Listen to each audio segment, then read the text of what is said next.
Hello, ladies and gentlemen. This is going to be a problem about an object that is on an inclined plane. So here's what's going on. A crate of mass 60 kilograms is sitting on a 30-degree inclined plane. The coefficient of kinetic friction between the crate and the incline is 0.400. What is the rate of acceleration down the incline? So I'm looking for acceleration. The mass of the object is 60 kilograms.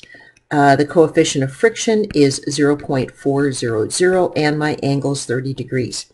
Now, when you do an inclined plane problem, here's how this works. If you drop something directly in free fall, the acceleration of gravity on it is going to be 9.8 meters per second squared.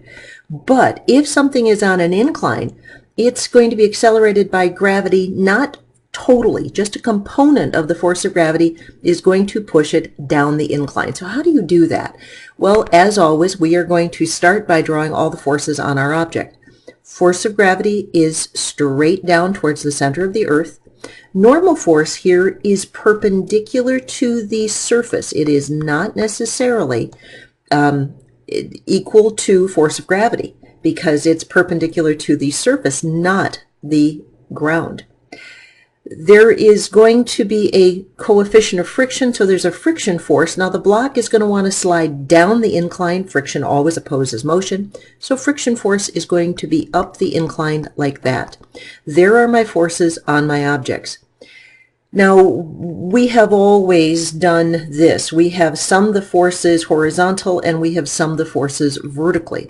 But what we're going to do with an inclined plane is we're going to take our entire axis and we're going to twist it.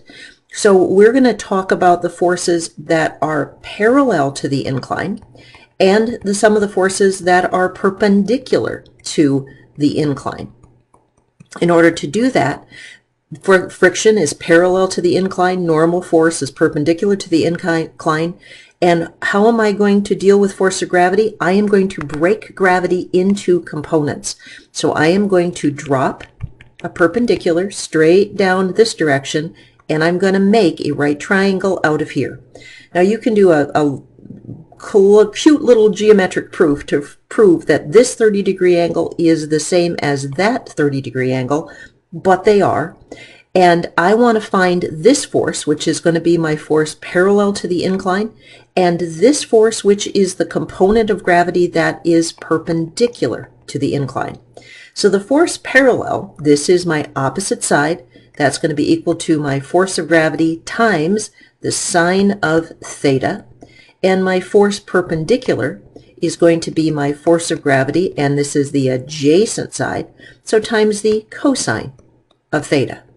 Now we're going to do this problem like every other one we've done, but let me kind of make sure I know what's going on. This is an up and down force. Whoops, I get my pen color here.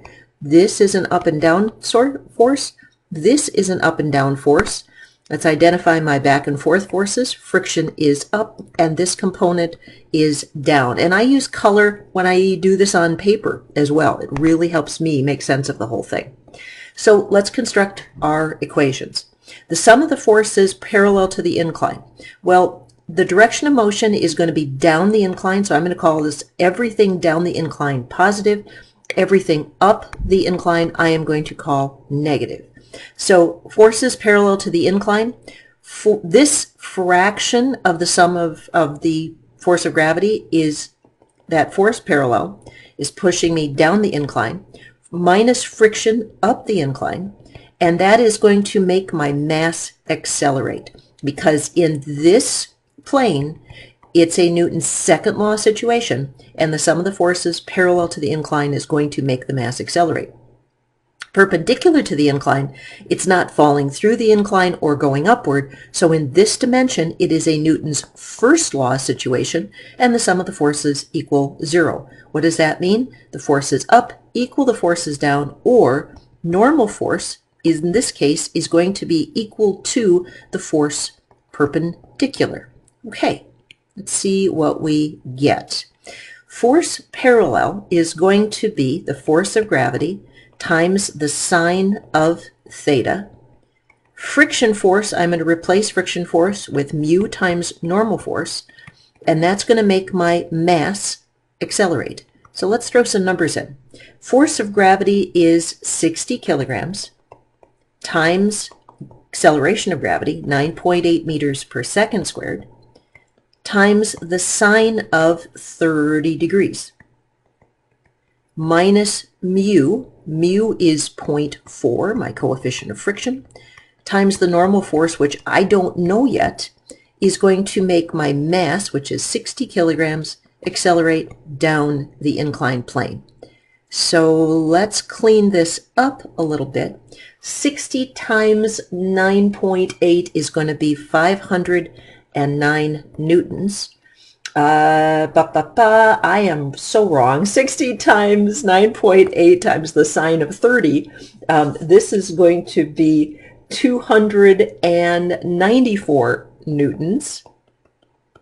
Okay.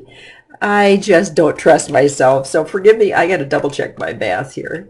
Times 30 sine 294. Woohoo! Okay, that was worth checking though. Minus 0.4, my coefficient of friction times normal force, is going to equal 60 kilograms times A. That is the whole equation for this side. Now what do I do when I have one equation, two unknowns? Well, then I go to the other side. So the next thing I'm going to do is find my normal force.